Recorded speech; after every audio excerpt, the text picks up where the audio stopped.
வணக்கம்.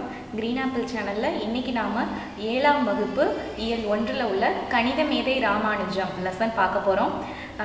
இந்த லெசன்லேருந்து எப்படிலாம் டிஎன்பிஎஸ்சியில் கொஷின் கேட்கலாம், அதை எப்படி ஈஸியாக ஞாபகம் வச்சுக்கலாங்கிற ஷார்ட்கட் பார்ப்போம்.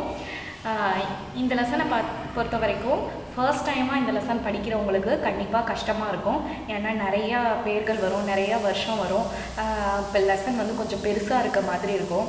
அதனால் ஃபர்ஸ்ட் டைமாக படிக்கிறவங்களுக்கு கண்டிப்பாக இது ரொம்ப பெரிய லெசனாகவும் ரொம்ப கஷ்டமான லெசனாகவும் தெரியும். இது ஏன் இப்போ சொல்லி கொடுத்ததுக்கப்புறம் ஒரு 2-3 தடவை ரிவைஸ் பண்ணிட்டீங்கன்னா போதும், சொல்லும் போதே நல்லா மனப்பாடம் ஆகிடும். கண்டிப்பாக உங்களுக்கு இதுக்கப்புறம் ஈஸியாக இருக்கும்.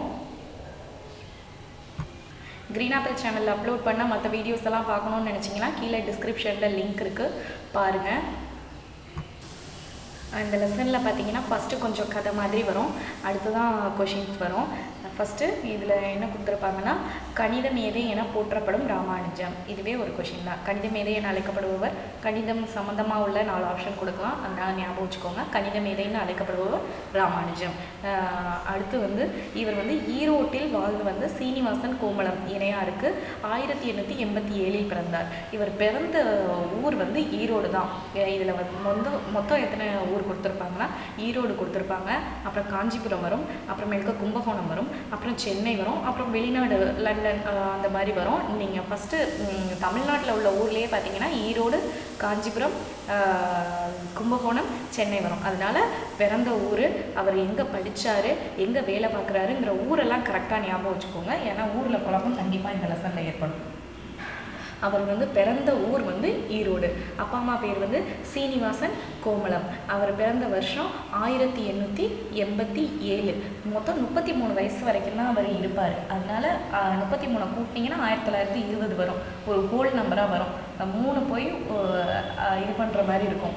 1887க்கு சேர்க்கும்போது ஒரு ஹோல் நம்பர் வரும். அதனால் 1887 ஞாபகம் வச்சுக்கோங்க. இவர் ஈரோட்டில் வாழ்ந்து சீனிவாசன் கோமளம். அவங்க அப்பா அம்மா பேர் சீனிவாசன் கோமளம். இவங்களோட பிறந்த வருஷம் 1887. முக்கியமாக இவர் 33 வயசில் இறந்து போவார். 3 வயசு வரைக்கும் 3 வயசு வரைக்கும் இவர் பேசாமல் இருப்பார். 3 வயசு வரைக்கும் இவருக்கு பேச்சு வராது, பேசும் திறனற்றவராக இருப்பார். ஞாபகம் வச்சுக்கோங்க. பிறந்தது 1887. அப்போ 1890 வரைக்கும் இவருக்கு பேச்சு வராது. 3 வருஷம் பேச்சு வராது, அதை ஞாபகம் வச்சுக்கோங்க. ஏன் சொல்கிறேன்னா, இதே மாதிரி நிறையா பேர் கொஞ்சம் லேட்டாக பேசியிருப்பாங்க. நம்ம படிக்கிறவங்களே முக்கியமானவங்கெல்லாம் கொஞ்சம் லேட்டாக பேசியிருப்பாங்க. அவங்களோட வயசு கொடுத்துருப்பாங்க. 3 வயசு வரைக்கும் பேசலை, 3.5 வயசு வரைக்கும் பேசலைங்கிறத 5 வயசு வரைக்கும் பேசலை அப்படியெல்லாம் கொடுத்துருப்பாங்க.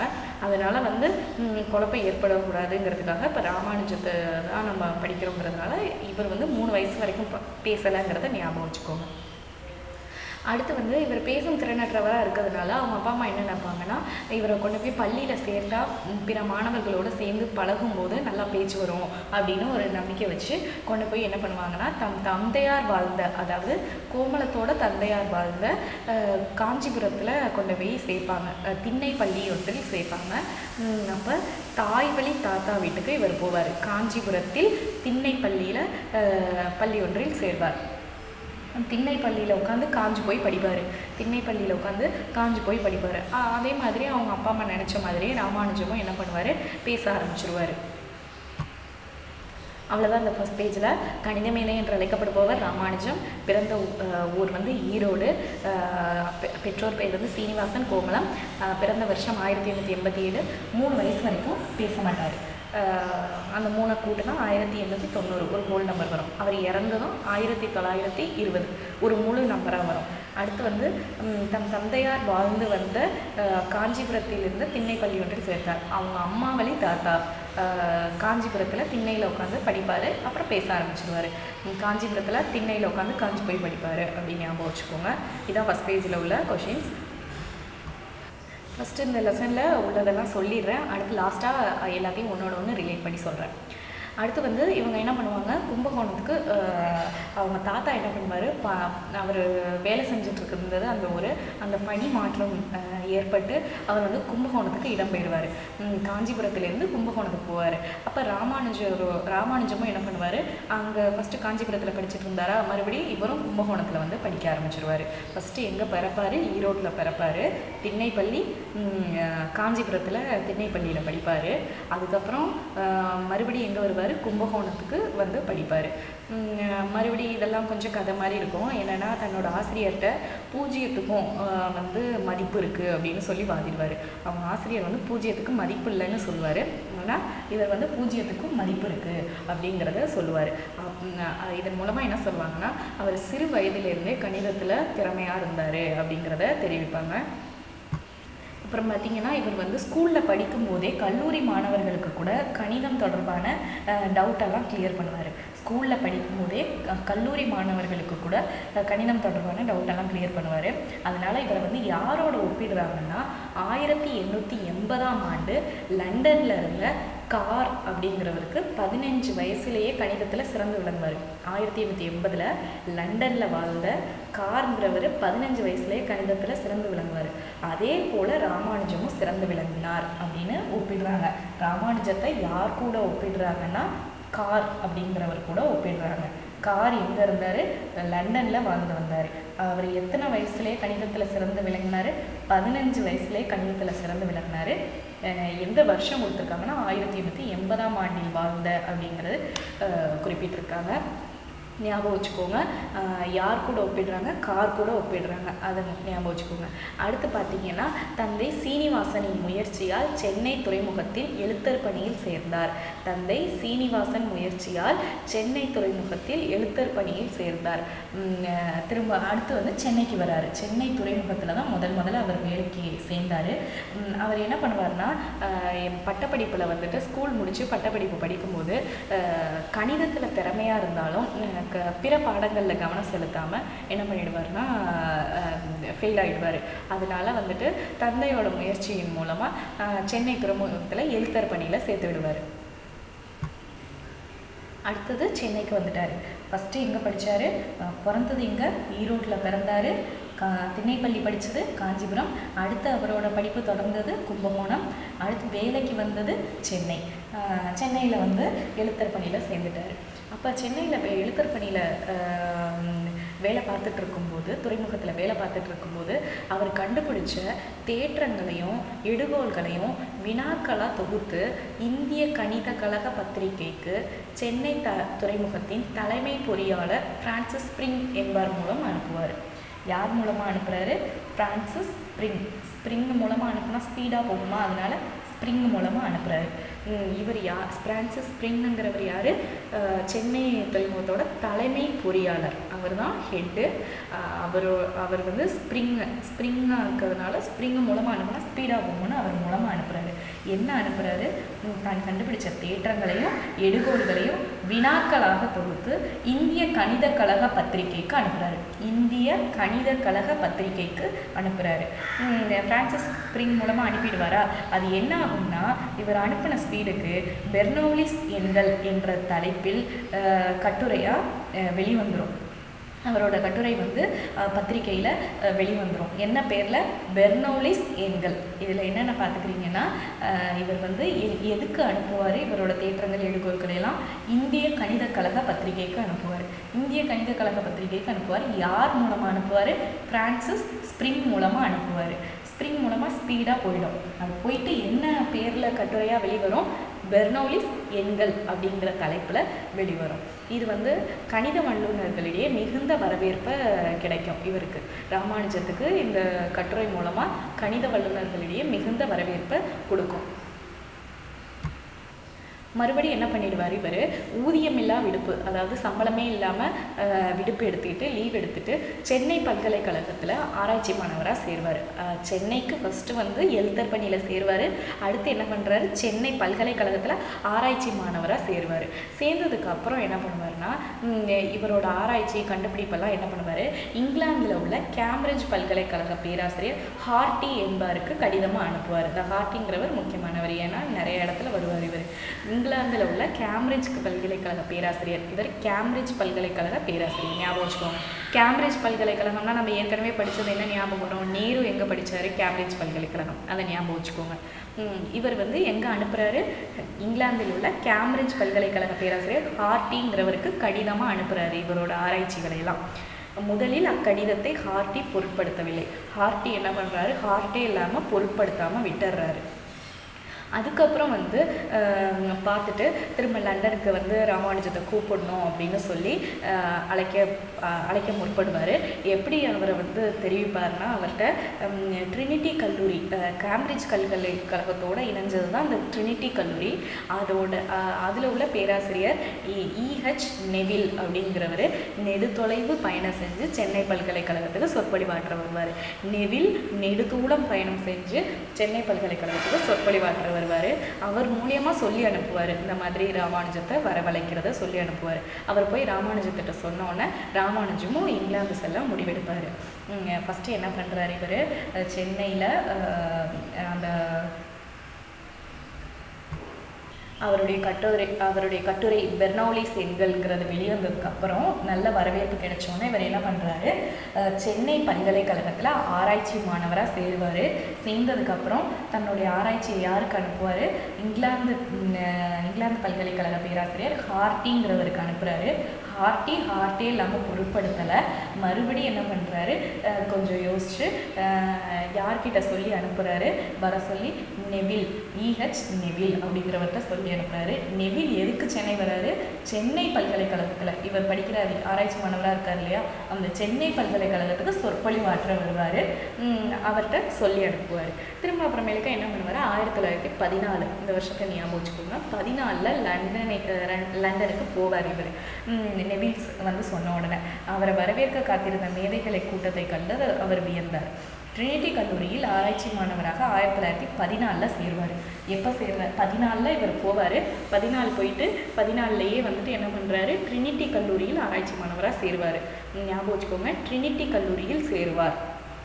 இவரை கூப்பிட வந்தவரும் ட்ரினிட்டி கல்லூரியை சேர்ந்தவர் தான். இவர் சேர்றதும் ட்ரினிட்டி கல்லூரி தான். ஹார்ட்டி இங்கிலாந்து கேம்பிரிட்ஜ் பல்கலைக்கழக பேராசிரியர், அதை ஞாபகம் வச்சுக்கோங்க. ட்ரினிட்டி கல்லூரியின் ஆராய்ச்சி மாணவராக சேருவார். அவர் சேரும்போது அவருக்கு 60 பவுண்டு உதவித்தொகை, 60 பவுண்டு, அவங்களோட காசை பவுண்டுன்னு சொல்லுவாங்க, நான் ரூபாய்ன்னு சொன்ன மாதிரி அவங்க பவுண்டுன்னு சொல்லுவாங்க. அவங்களுக்கு 60 பவுண்டு உதவித்தொகை வழங்கப்பட்டது. அடுத்து ஒரு நிகழ்வு கொடுத்துருப்பாங்க. ஒரு நாள் என்ன பண்ணுவார், கிங்ஸ் கல்லூரி கணித பேராசிரியர் ஆர்தர் பெர்சி, இவர் எந்த கல்லூரி பேராசிரியர், கிங்ஸ் கல்லூரியோட கணித பேராசிரியர் ஆர்தர் பெர்சி அப்படிங்கிறவர் கேம்பிரிட்ஜ் பல்கலைக்கழக மாணவர்களுக்காக சிறப்பு கணிதம் நடத்திட்டு இருப்பார். அப்போ அவர் ஒரு சம் போடுவார். அந்த சம் எப்படி இருக்குன்னா, ரொம்ப நீளமாக வந்துட்டே இருக்கும். அது ஷார்ட்டாக முடிக்க வேண்டிய ஒரு சம்மை நம்ம எப்படி வேணாலும் போடலாம் இல்லையா, ரொம்ப நீளமாகவும் போடலாம், ரொம்ப சுருக்கமாகவும் போடலாம். இவர் என்ன பண்ணுறாரு, ரொம்ப நீளமாக போய்கிட்டே இருக்குது. அதை பார்த்தா ராமானுஜம் சொல்கிறாரு, ஐயா இதில் சில திருத்தங்கள் மேற்கொண்டால் இதை எளிய முறையில் சுருக்கமாக முடிக்கலாம் அப்படின்னு சொல்லி அதை சுருக்கமாக எழுதி விடையையும் வரவழைப்பார். அதை பார்த்து அனைவருமே பாராட்டுவாங்க. அவரோட கணித திறமைக்கு இது ஒரு எடுத்துக்காட்டாக சொல்லியிருப்பாங்க. இதில் நம்ம பார்த்துக்க வேண்டியது என்னென்னா, கிங்ஸ் கல்லூரியில் சிறப்பு கணிதம் நடத்தினவர் கேம்பிரிட்ஜ் மாணவர்களுக்கு சிறப்பு கணிதம் நடத்தினவர் யாருன்னா ஆர்தர் பெர்சி எந்த கல்லூரி பேராசிரியர், கிங்ஸ் கல்லூரி பேராசிரியர். ஆர்தர் பெர்சி ஒரு சம ஆத்துன்னு ஆத்துறாரு. ஆர்தர் பெர்சி கணிதம் நடத்துறேன்னு சொல்லி ஆத்துன்னு ஆத்துறாரு, ரொம்ப பெருசாக. அடுத்து பார்த்தீங்கன்னா, ஹார்ட்டி என்ன பண்ணுறாருன்னா, ரோஜர்ஸ் ராமானுஜ கண்டுபிடிப்புகள் அப்படிங்கிற தலைப்பில் ராமானுஜத்தோட வழிமுறைகள், இவரோட வழிமுறைகள் எல்லாம் ஈஸியாக ரொம்ப வியக்கத்தக்க வகையில் இருக்கு இல்லையா, அதனால் இவரோட வழிமுறைகளையெல்லாம் நூலாக தொகுத்து ரோஜர்ஸ் ராமானுஜ கண்டுபிடிப்புகள் அப்படிங்கிற தலைப்பில் வெளியிடுறாரு. அதுக்கப்புறம் இவருக்கு என்ன கிடைக்கும்னு பார்த்தீங்கன்னா, இங்கிலாந்து பல்கலைக்கழகம் FRS பட்டம் இவருக்கு கொடுக்கும். தங்கள் கழகத்தில் ஒரு உறுப்பினராக்கி எஃப்ஆர்எஸ் பட்டம் கொடுக்கும். இந்த எஃப்ஆர்எஸ் பட்டங்கிறது முக்கியம். எஃப்ஆர்எஸ் பட்டங்கிறது யாருக்கு கொடுப்பாங்கன்னு பார்த்தீங்கன்னா, ஒருவரோட திறமை வந்து பிறருக்கு வியக்கத்தக்க வகையில் இருந்தால் கொடுக்குற பட்டத்துக்கு பேர் தான் எஃப்ஆர்எஸ். ஒருவருடைய திறமை பிறர் வியக்கத்தக்க வகையில் இருந்தால் கொடுக்கப்படும் பட்டம் தான் எஃப்ஆர்எஸ். நல்லா ஞாபகம் வச்சுக்கோங்க. 14 வருவார், 18 எஃப்ஆர்எஸ் பட்டம் கிடைக்கும். 14 லண்டனுக்கு வருவார், 18 எஃப்ஆர்எஸ் பட்டம் கிடைக்கும். அடுத்து பார்த்தீங்கன்னா, எஃப்ஆர்எஸ் பட்டம் பெற்ற ராமானுஜத்தை வந்து ட்ரினிட்டி கல்லூரி பாராட்டி சிறப்பிக்கும். அது மட்டும் இல்லாமல் கல்விக்குழுவின் சிறப்பு உறுப்பினராக தேர்ந்தெடுத்து ஆண்டுக்கு 250 பவுண்டு உதவித்தொகை வழங்க முன்வரும். அது எத்தனை வருஷத்துக்கு கொடுப்பாங்கன்னா 6 வருஷத்துக்கு கொடுக்க முன் வருவாங்க. ஒரு வருஷத்துக்கு 250 பவுண்ட் கொடுப்பாங்க. எத்தனை வருஷத்துக்கு கொடுப்பாங்க? 6 வருஷத்துக்கு கொடுக்க முன் வருவாங்க. உடனே ஹார்டி வந்து சென்னை பல்கலைக்கழகத்துக்கும் பரிந்துரை செய்வார். இந்த மாதிரி நீங்களும் கொடுங்க அப்படின்னு சொல்லும்போது சென்னை பல்கலைக்கழகமும் ஒத்துக்கும். வருஷத்துக்கு 250 பவுண்டு கொடுக்க முன் வரும். எத்தனை வருஷத்துக்குன்னா அது 5 வருஷத்துக்கு கொடுக்க முன் வரும். அங்கே லண்டனில் என்ன பண்ணுறாங்க? 6 வருஷத்துக்கு கொடுக்குறாங்க. இங்கே சென்னை பல்கலைக்கழகம் வந்து 5 வருஷத்துக்கு கொடுக்குறாங்க. அது ராமானுஜம் உடனே லெட்டர் எழுதுவார். என்னென்னா 50 பவுண்டு மட்டும் அப்பா அம்மாவுக்கு அனுப்பிட்டு மீதம் 200 பவுண்டை ஏழை எளிய மாணவர்களுக்கு வழங்குங்க அப்படின்னு சொல்லி லெட்டர் எழுதுவார். 50 பவுண்டு மட்டும் அப்பா அம்மாவுக்கு அனுப்பிட்டு மீதம் 200 பவுண்டை ஏழை எளிய மாணவர்களுக்கு வழங்குங்க அப்படின்னு சொல்லியிருப்பார். அடுத்தது பார்த்தீங்கன்னா, ஹார்டி வந்து 1729 திரும்ப அப்புறமேலுக்கு வந்து ராமானுஜத்துக்கு உடம்பு சரியில்லாமல் போயிடும். காசநோய் ஏற்பட்டுரும். காசநோய் ஏற்பட்ட உடனே அவர் வந்து ஹாஸ்பிட்டல் அட்மிட் ஆகிருப்பார். அப்போ வந்து ஹார்டி அவரை பார்க்க வரும்போது ஒரு வாடகை காரில் வருவார். அந்த நம்பர் பார்த்தீங்கன்னா 1729. அப்போ அவர் சொல்வார், அந்த கார் வந்து அவ்வளவா சிறப்பாக இல்லைன்னா, அதாவது வாடகை மகிழுந்தில் தான் வந்தேன் அப்படிங்கிற மாதிரி சொல்லுவார். உடனே என்ன இப்படி சொல்லிட்டீங்களே அப்படின்னு சொல்லிட்டு 1729ங்கிற நம்பரோட சிறப்புகளை அவர் சொல்லுவார். என்ன சொல்லுவாங்கன்னா, இரு வகைகளிலே இரு கணங்களின் கூட்டுத்தொகையாக வரும் எண்களில் மிகச்சிறிய எண் அல்லவா அப்படின்னு சொல்லுவார். மறுபடி அதையே சொல்லிங்க பாரு, 1 + 12 வரும். அதையே 10 + 9 எழுதலாம். இதை வந்து எப்படி பிரிக்கலாம்னா 7 × 13 13 × 19 என்று கூட பிரிக்கலாம் அப்படின்னு சொல்லி அவரோட அடுத்த செகண்டே சொல்லுவார். 1729ங்கிற நம்பரில் வந்தேன் அப்படிங்கும்போதே இவ்வளவுன்னு சொல்லுவார். அந்த நம்பரோட சிறப்புகளை சொல்லுவார். அதனால இதை வந்து ராமானுஜ எண் அப்படின்னு கூட அழைக்கப்படும். 1729 இந்த நம்பரை ஞாபகம் வச்சுக்கோங்க, முக்கியமான நம்பர். இது வந்து ராமானுஜ எண் என்று அழைக்கப்படும். அடுத்து பார்த்தீங்கன்னா, இவர் வந்து ரொம்ப உடம்பு சரியில்லாமல் போனவுடனே இவர் வந்து ஊருக்கு கிளம்பலாம் அப்படிங்கிற முடிவுக்கு வந்துடுவார். திரும்ப என்ன பண்ணுவார்? 1919 மும்பைக்கு கப்பலில் வந்து இறங்கினார். ஃபஸ்ட்டு வந்து இறங்குறது எங்கன்னா சென்னையில் கிடையாது, மும்பைக்கு வந்து இறங்குவார். மார்ச் மாதம் மும்பைக்கு வருவார், ஏப்ரல் மாதம் சென்னைக்கு வருவார். வருஷம் மட்டும் ஞாபகம் வச்சுக்கோங்க, மாதங்கள் கூட அவ்வளவு முக்கியம் கிடையாது. வருஷத்தை நல்லா ஞாபகம் வச்சுக்கோங்க. 1919 ஊருக்கு வருவார். போனது எப்போ? 1914 லண்டனுக்கு போவார். 18 எஃப்ஆர்எஸ் பட்டம், 19 ஊருக்கு வருவார், 20 இறந்துருவார். 19 ஃபஸ்ட்டு வந்து இறங்குறது எங்கே? மும்பைக்கு தான் வந்து கப்பலில் இறங்குவார். பிறகு அங்கேருந்து சென்னைக்கு வருவார். மார்ச் மாதம் மும்பைக்கு வருவார். ஏப்ரல் மாதம் லீவுக்கு வந்த மாதிரி என்ன பண்ணுவார்? சென்னைக்கு ஏப்ரலில் 1919 வந்துடுவார். அடுத்து என்ன பண்ணுவோம்? 1919 ஊருக்கு வருவார். 1920 இறந்துருவார். 33 வயசுலேயே வந்து அவர் நோய் வந்து தீராத நோயாக இருந்ததுனால இறந்து போயிடுவார் 33 வயசுலேயே. இந்த லெசனில் பார்த்தீங்கன்னா என்னென்ன ஊர் வரும்? ஃபஸ்ட்டு அவர் பிறந்த ஊர் காஞ்சிபுரம், பிறந்த ஊர் வந்து ஈரோடு, திண்ணைப்பள்ளி வந்து காஞ்சிபுரம். அடுத்தது பார்த்திங்கன்னா அடுத்து வந்து பள்ளி படிப்பு கும்பகோணம். அதுக்கு அடுத்து வந்து எங்கே வருவார்? வேலைக்கு சேர்றது சென்னை துறைமுகத்தில் எழுத்தர் பணியில் சேர்வார். யாரோட முயற்சியில்? தந்தை சீனிவாசன் முயற்சியில். அதுக்கப்புறம் வந்து அந்த வேலையை விட்டுட்டு எங்கே போவார்? சென்னை பல்கலைக்கழகத்தில் ஆராய்ச்சி மாணவராக சேர்வார். அங்கேருந்து எங்கே போவார்? இங்கிலாந்துக்கு போவார். இங்கிலாந்தில் போய் அவர் படிக்கிற இடம் எது? ட்ரினிட்டி கல்லூரியில் படிப்பார். இது வரைக்கும் அவர் மாறுற இடம் ஞாபகம் வச்சுக்கோங்க. அடுத்தது இதில் என்னென்ன பேர்லாம் வரும்னு பார்த்தீங்கன்னா, அப்பா அம்மா பேர் சீனிவாசன் கோமலம். அடுத்தது பார்த்தீங்கன்னா ஹார்டிங்கிற பேர் முக்கியமாக இடம்பெறும். ஃபஸ்ட்டு வர்ற பேர் என்ன, அவர் சென்னை துறைமுகத்தில் வேலை பார்க்கும்போது யார் மூலியமா இந்திய கணித கழக பத்திரிகைக்கு தன்னோட ஆராய்ச்சிகளை அனுப்புவார், ஃப்ரான்சிஸ் ஸ்ப்ரிங் மூலமாக அனுப்புவார். ஃப்ரான்சிஸ் ஸ்ப்ரிங் மூலமாக அனுப்பினோடனே அது வெளியாகும். அடுத்து யாருக்கு அனுப்புவார், ஹார்டிக்கு அனுப்புவார். ஹார்ட்டே இல்லாமல் அவர் பொருட்படுத்த மாட்டார். பின்பு அழைத்து வர சொல்வார். யார் மூலமாக அழைத்து வர சொல்வார், இஹெச் நெவில் மூலமாக அழைத்து வர சொல்வார். நெவில் வந்து அழைக்க வருவார். நெவிலுக்கு அப்புறம் வர்ற பேர் என்ன, நெவில் வந்து ட்ரினிட்டி கல்லூரி பேராசிரியர். அதுக்கப்புறம் இவர் போய் சேர்றதும் ட்ரினிட்டி கல்லூரியில் தான். அடுத்து வர்ற பேர் பார்த்தீங்கன்னா ஆர்த்தர் பெர்சி. ஆர்த்தர் பெர்சி ஒரு சம்மா ஆத்துவார். இவர் எளிய முறையில் அதை போட்டு காமிப்பார். மறுபடியும் ஹார்ட்டி வருவார். ஹார்ட்டி வந்து 1729ங்கிற மகிழுங்கில் வந்து அந்த நிகழ்வு நடக்கும். அவ்வளோதான். அடுத்து பார்த்தீங்கன்னா இதில் வர்ற வருடங்கள்லாம் பார்த்தீங்கன்னா 1887 பிறப்பு. அடுத்து 1880 கார் இருந்தது போல் இவர் இருக்கார் அப்படின்னு ஒப்பிட்டு கூறியிருப்பாங்க. மறுபடி வர்ற வருஷம் பார்த்தீங்கன்னா 1914 லண்டன் போவார். 18 இவருக்கு எஃப்ஆர்எஸ் பட்டம் கிடைக்கும். 19 ஊருக்கு திரும்பிடுவார். 20 இறந்து போயிடுவார். இதுதான் அதோட வருஷம். அப்படியே சேர்த்து படிச்சுக்கோங்க. இந்த லெசன் படிச்சிங்கன்னா திரும்ப சொல்லி பாருங்கள். கொஞ்சம் கஷ்டமான லெசன் தான். ஃபஸ்ட்டு படிக்கிறவங்களுக்கு சொல்கிறேன். முதல் ஒரு 2-3 தடவை படிக்கிறவங்களுக்கு அதுதான் தெரியும். கண்டிப்பாக ஒரு 3ஆவது தடவை படிக்கும்போது இதுவும் உங்களுக்கு நார்மலான லெசனாக தெரிய ஆரம்பிச்சிடும். இந்த சைடில் பாக்ஸில் இருக்கு இல்லையா, இதுவும் ரொம்ப இம்பார்ட்டண்ட். யார் ராமானுஜரை பாராட்டியிருக்காங்கன்னு கொடுத்துருப்பாங்க. ராமானுஜன் சாதாரண மனிதர் அல்ல, அவர் இறைவன் தந்த பரிசு அப்படின்னு சொன்னவர் வந்து E.T. பெல். பேரா E.T. பெல்லுங்கிறவர் சொல்லியிருக்காரு. என்ன சொல்லியிருக்காரு, இறைவன் தந்த பரிசு.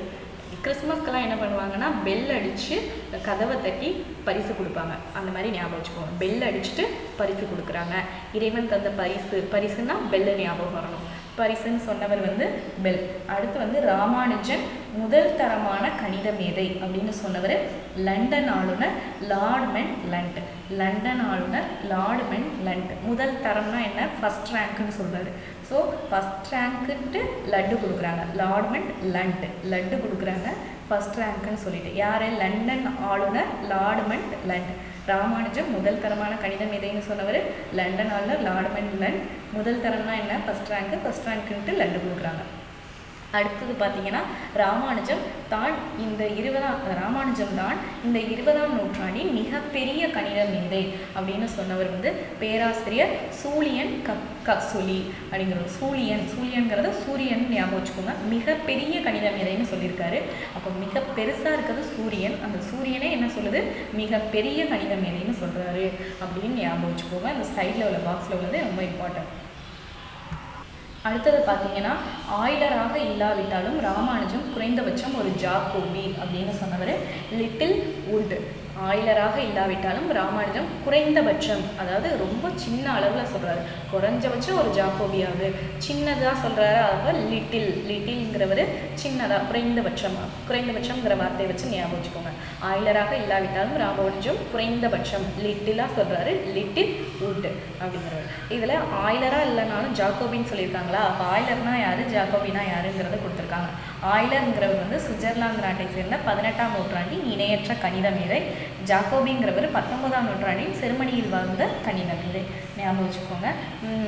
ஆய்லர் வந்து சுவிட்சர்லாந்து, ஜாக்கோபி வந்து ஜெர்மனி. Euler 18, Jacobi 19. அடுத்தது பார்த்தீங்கன்னா கணித திறமையால் விஞ்ஞான உலகினை பிரமிக்க செய்து வரலாற்றில் குறிப்பிடத்தக்க ஒரு இடத்தை பெற்ற பிறவி கணித மேதை அப்படின்னு சொல்கிறாங்க. பிரமிக்கத்தக்க வகையில் இருக்காரு அப்படின்னு சொன்னவங்க வந்து இந்திரா காந்தி. இந்திரா காந்தி தன்னோட வீரத்தால் ஒரு பெண்மணியாக இருந்து அவங்க வந்து பிரமிக்க வச்சாங்க. அவங்க சொல்கிறாங்க ஒரு பிரமிக்கத்தக்க செய்து வரலாற்றில் குறிப்பிடத்தக்க இடத்தை பெற்றவர் ராமானுஜம் அப்படின்னு சொல்கிறாங்க. பிரமிக்க செய்து அப்படிங்கிற வார்த்தையை வச்சு இந்திரா காந்தியை ஞாபகம் வச்சுக்கோங்க. குறைந்தபட்சம் அப்படிங்கிறத வச்சு லிட்டில் வுட். அடுத்து வந்து பிரமிக்க செய்து வரலாற்றில் குறிப்பிடத்தக்க இடத்துல பிடிச்சவங்க தான் இந்திரா காந்தி. அவங்களே சொல்கிறதுனால பிரமிக்க செய்து வரலாற்றில் தான் இந்திரா காந்தியை ஞாபகம் வச்சுக்கோங்க. பரிசுன்னு சொன்னவர் வந்து பெல். முதல் தரம் அப்படின்னு சொன்னவர் வந்து லார்ட்மென் லண்ட். அடுத்து பார்த்தீங்கன்னா மிகப்பெரிய கணித மேதைன்னு சொன்னாங்க வந்து சூலியன் கக்ஸுலி. அடுத்து ஒரு தகவல் கொடுத்துருப்பாங்க. நடுவண் அரசு என்ன பண்ணுவாங்கன்னா 1962 ராமானுஜத்தோட 75வது பிறந்த நாளில் 15 காசு அஞ்சல் தலை, அந்த அஞ்சல் தலையோட விலை வந்து 15 காசு. எவ்வளோ வெளியிடுவாங்கன்னா 25 லட்சம் வெளியிட்டாங்க. அந்த வெளியிட்ட அன்றே அத்தனை அஞ்சல் தலைகளும் விற்று போய்விட்டது. இதில் ஞாபகம் வச்சுக்க வேண்டியது என்னென்னா, எந்த வருஷம் 1962, எத்தனாவது பிறந்த நாள் அப்போ அவருக்கு வந்து 75. இந்த பிறந்த நாளையாவது ஞாபகம் வச்சுக்கோங்க, ஏன்னா அவருக்கு பிறந்த வருஷம் நம்மளுக்கு கண்டிப்பாக ஞாபகம் இருக்கும் 1887. அதை வச்சு கால்குலேட் பண்ணி 75வது பர்த்டே என்னைக்குன்னு கால்குலேட் பண்ணி அந்த வருஷம் கால்குலேட் பண்ணிக்கலாம்.